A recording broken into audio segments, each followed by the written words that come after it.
Hello, আমি তনুশ্রী চলে এসেছি একটা ব্লগ নিয়ে। ব্লগের শুরুতেই জানাই সকলকে অনেক অনেক অভিনন্দন এবং ভালোবাসা। আজকে আমাদের এখানে দেখো মেঘ করেছে, সূর্যি মামা পাটে গেছে। তাই ভাবছি কি সুন্দর লাগছে আকাশটা। এবার মনে হচ্ছে গরম থেকে একটু রেহাই পাওয়া যাবে। আর গাছগুলো পাতাগুলো বেশ হালকা হালকা বৃষ্টি যখনই হচ্ছে তখনই আবার সবুজ হয়ে উঠেছে। কি যে অসাধারণ লাগছে আকাশটা দেখতে এবং গাছগুলো, বলে বোঝানো যাবে না। প্রকৃতিকে দেখে শুধু হাসতে ইচ্ছে করে এবং ভালো লাগতে এবং ভালোবাসতে ইচ্ছে করে। তো চলে এসেছি রান্নাঘরে। আজকে ঘরে ছিল কিছু চিকেন, সেগুলো দিয়েই একটা কিছু রান্না করি চলো।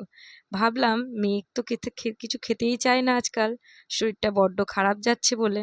তো তার জন্যই একটু কিছু বানাই। চিকেনটাকে লেবুর রস এবং বিট গোলমরিচ গুঁড়ো দিয়ে ম্যারিনেট করে নিই। আর বাসমতি রাইস জলে দিয়ে পরে তার ওপর কিছু গোটা গরম মশলা দিয়ে সেটাকে হালকা করে সেদ্ধ করে নিই। বিরিয়ানি ঠিক নয়, আবার পোলাও ঠিক নয়, এরই মাঝামাঝি কিছু একটা বানাই যাতে খেতে ভালো লাগে। খেতে ভালো লাগলে তো সবই ভালো লাগে, তাই না? তারই মাঝখানের একটা কিছু নিজের মতো করে বাঁচা এবং নিজের ইচ্ছে মতো নিজের জন্য রান্না করা, সেটাই তো স্বাভাবিক। যদি কেউ বলে তুমি তার মতো নও কেন, তুমি ওর মতো নাও কেন, কি করে হব? সবাই তো নিজ গুণে জন্ম নেয় পৃথিবীর বুকে। ভাতটা হতে হতে আদা রসুন লঙ্কা বেটে নিই। শিলে বাটতে বড্ড বেশি ভালো লাগে, তাই আমি বেশিরভাগ মশলা শিলেই বাটি, একটুখানি তো তাড়াতাড়ি বাটা হয়ে যায়। আর ভাতটাও আমার হয়ে এসছে। এর মধ্যে যে গরম মশলাগুলো দিয়েছি, ভাতটা ঠান্ডা হয়ে গেলে সেই গরম মশলাগুলো আমি তুলে নেব। পেঁয়াজ আর আলু ভেজে নেব আগেই। প্রথমেই তো একটু গরম মশলা দিয়ে দিয়েছি, তাই বেশি গরম মশলা দেব না, কেননা বেশি গন্ধ খাবারে আমার মেয়ে পছন্দ করে না। আলু পেঁয়াজ ভাজা হয়ে গেলে মাঝখানটা একটু সরিয়ে সেখানেই চিকেনগুলো দিয়ে দেব। তাহলে চিকেনগুলো একটু ভালো করে ভাজা হবে। নিজেকে নিজের মতো করে থাকার জন্য কারো যদি পারমিশন লাগে, তাহলে তার পারমিশনের না দরকার নেই। নিজেকে নিজ গুণে বাঁচিয়ে রাখাটাই আমাদের জীবনে নিজের অস্তিত্বকে বাঁচিয়ে রাখা। কারোর সাথে তুলনা করে, যারা তুলনা করে তারাও বড্ড বাজে, এবং যারা সে তুলনার তে আক্রান্ত হয় তারাও ভীষণ বাজে। নিজের অস্তিত্ব নিয়ে সবাই জন্মায়, তাই না? তাই নিজের মতো করে নিজেকে ভালোবাসতে হয়, নিজেকে বড় করে তুলতে হয়। সবসময় কি অন্যের মতোই হতে হবে, কারো মতোই হতে হবে, এটা না ঠিক মেনে নেওয়া যায় না। তো এই ভাবতে ভাবতেই আমার চিকেন এবং আলু আর পেঁয়াজ সব কষে এলো হালকা হালকা করে। সব কষে নেওয়ার পরে এবার দিয়ে দেব আদা রসুন বাটাটা।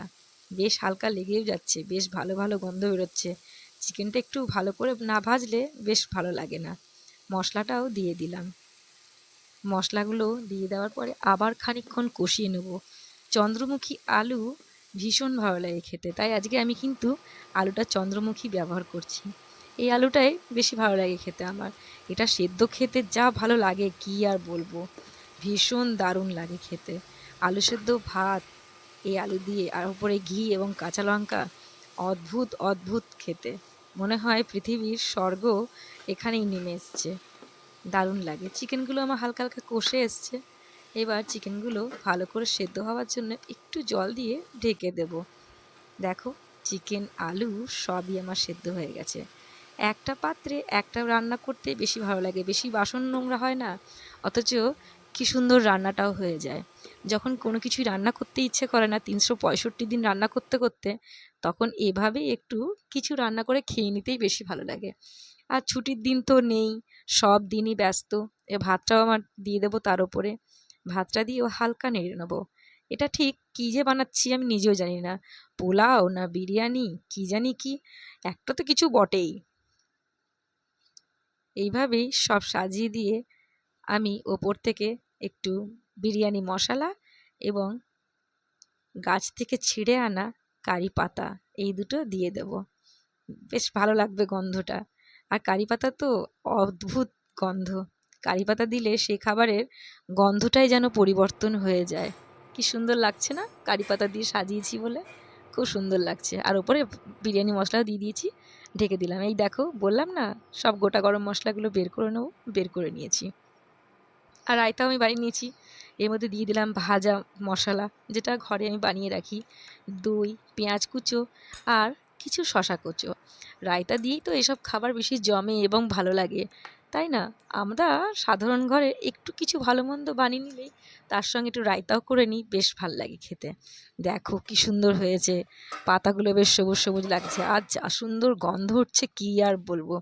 গন্ধেই খিদে পেয়ে যাচ্ছে, এক রাশ খিদে নিয়ে বেড়ে নিই তাড়াতাড়ি খাবারটা।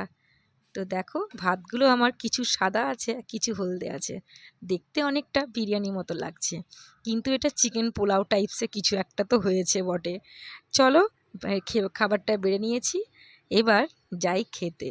আমার মেয়েকে দিয়ে দেখি তার কেমন লাগলো, কেন তার জ্বর মুখে বেশ কিছুদিন ধরে সে খেতে পারছে না, তার জন্য এইভাবে অদ্ভুতভাবে একটা অদ্ভুত রান্না করলাম। সে বলল ফাটাফাটি হয়েছে রান্নাটা। ভালো লেগে থাকলে আমার ভিডিও নিশ্চয়ই দেখুন। দেখা হবে নেক্সট ভিডিও।